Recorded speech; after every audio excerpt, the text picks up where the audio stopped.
it's recording. Hi. This will be a very different video, because obviously I'm trying to do I don't know what the word is, artsy videos of, you know, releasing these badly produced songs that I've written to try and I'll clear that up quickly as well. I'm not trying to, you know, put out music. I have this really long plan of what I want to do with, you know, the next year and a half of my life, let's say, and it involves other people taking a chance on me, and I know that, you know, no one's going to care if I don't have anything out, so I'm kind of putting out work as almost like my CV.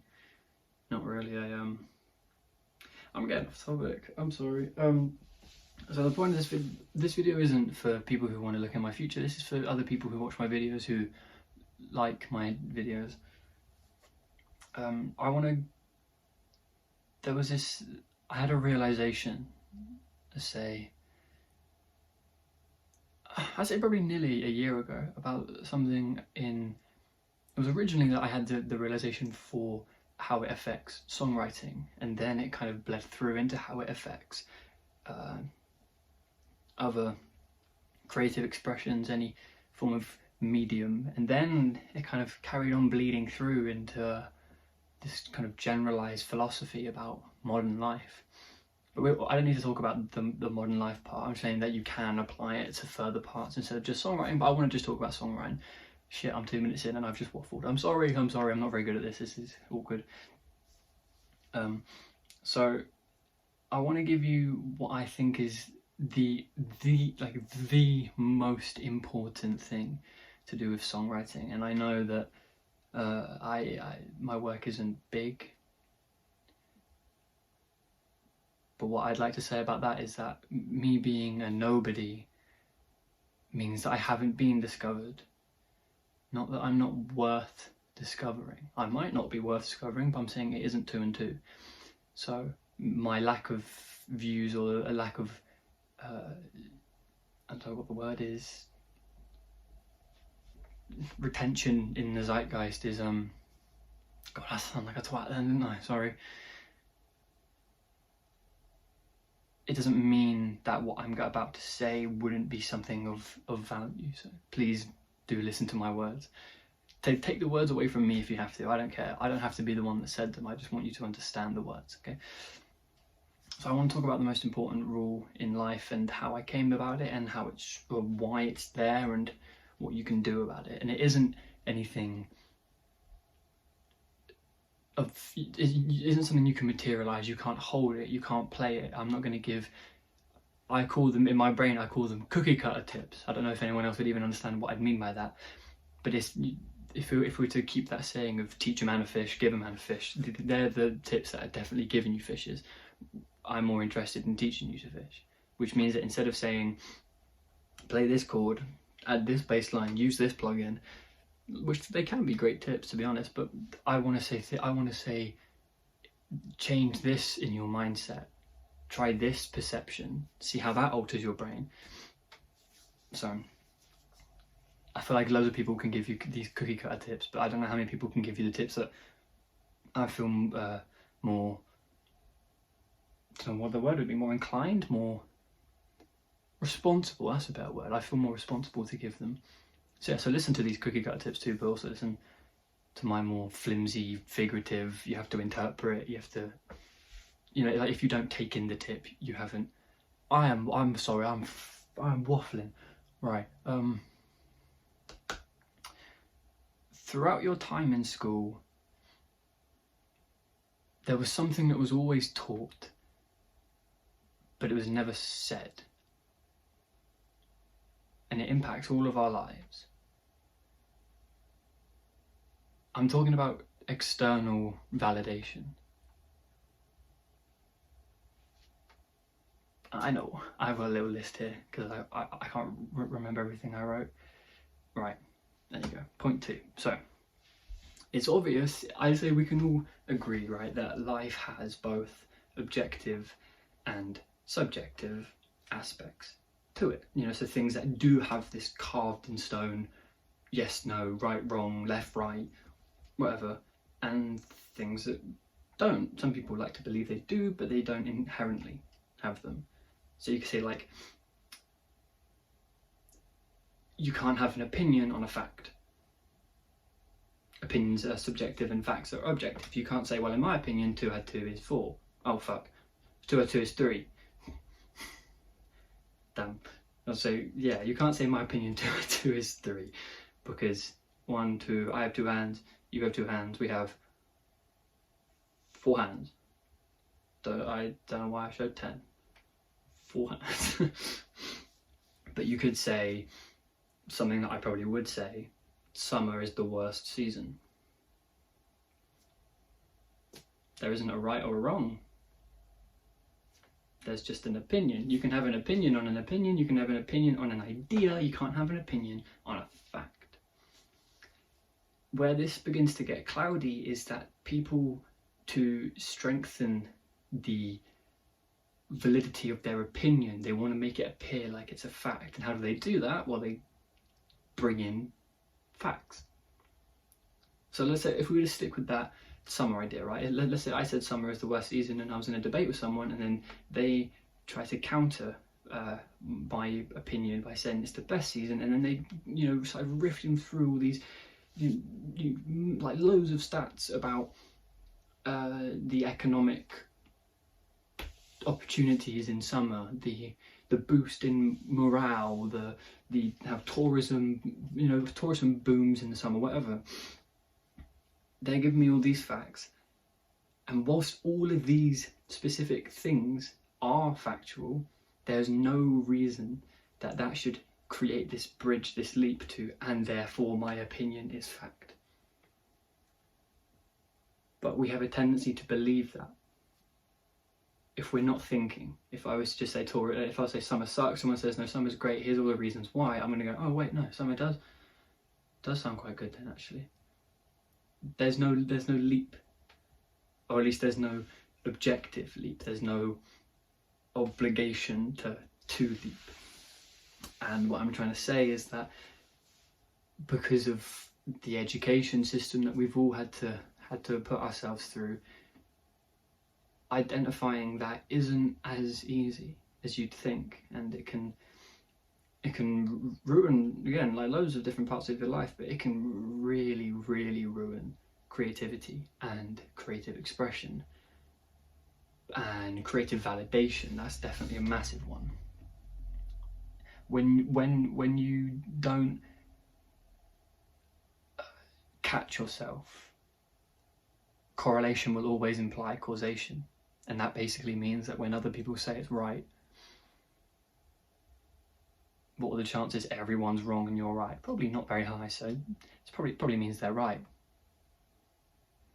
Bad way to think about life.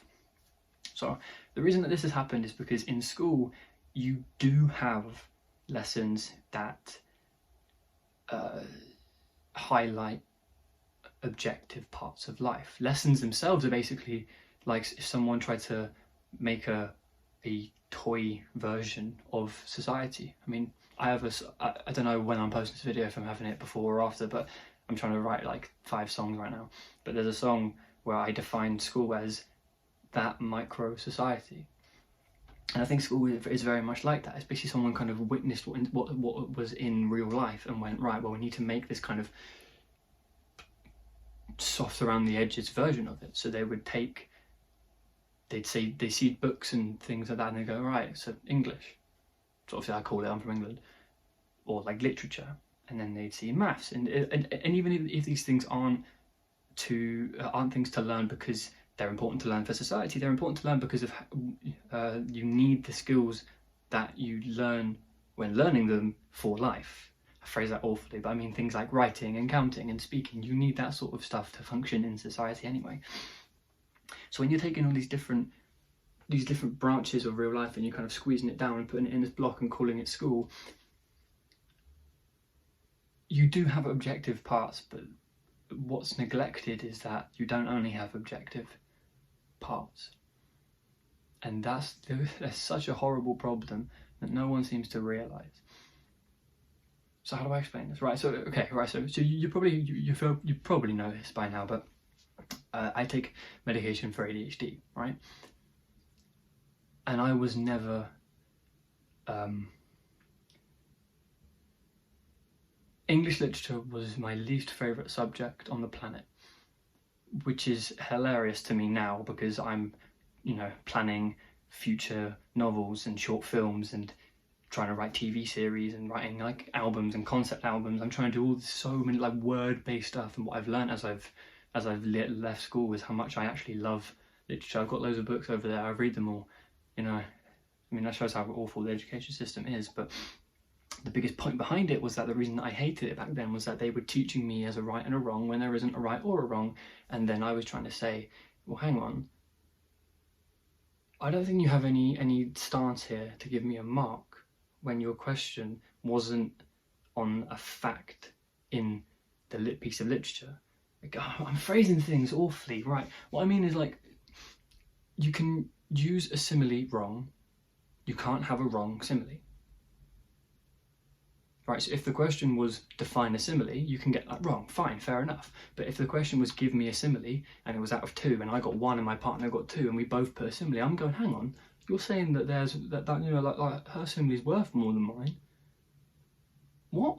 Why? There's no right or wrong. So how are you saying that this has more worth or less worth? And that dynamic puts such an emphasis on craving external validation. You can't be right by yourself, so you listen to when others are right, and then when you leave school, there is no there's no teacher for your real life that goes, yeah, no, bad, good, 15 out of something, here's an A, here's a, you know, you're shit, here's a D, whatever, right? There is none of that. There is no objective subjectivity. And that's why the leap from like school to real life is such a traumatic one for so many people, and why so many people try and do everything they can to not be in real life. You know, they want to do schooling for ages. When I was having this like depressive kind of creative doubt episode in my life, I contemplated being a therapist or an architect, but that would be 7 years at a minimum and 12 years at a maximum. I turned 20 about a month ago, so I'd be 32 when I entered adulthood. And the reason for that is because school puts such an emphasis on external validation that when it's gone, I don't know how to function.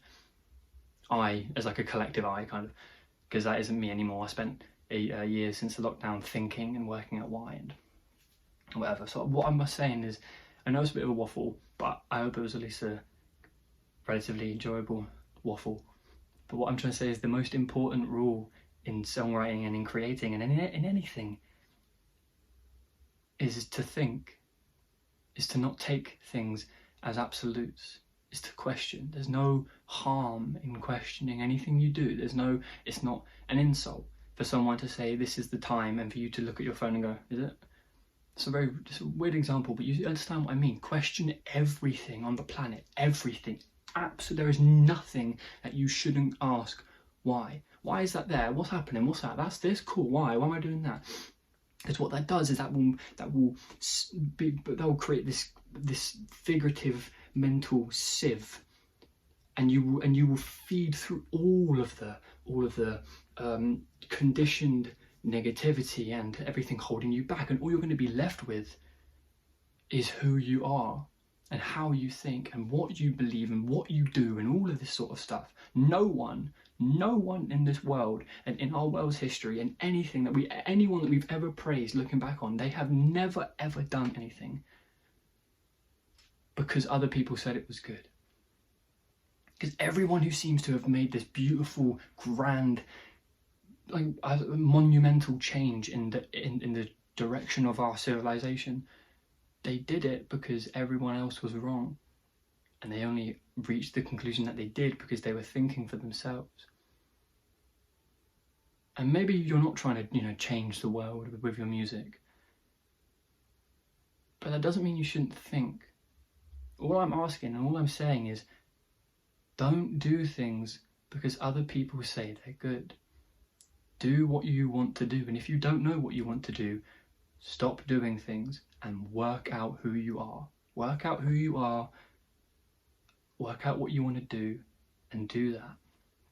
the world will thank you so much more. And let's say like you do want to write super conventional pop music that everyone's writing as well. That's fine, whatever. But redefine the dynamic of pop music. Right now, right, here's the dynamic, yeah?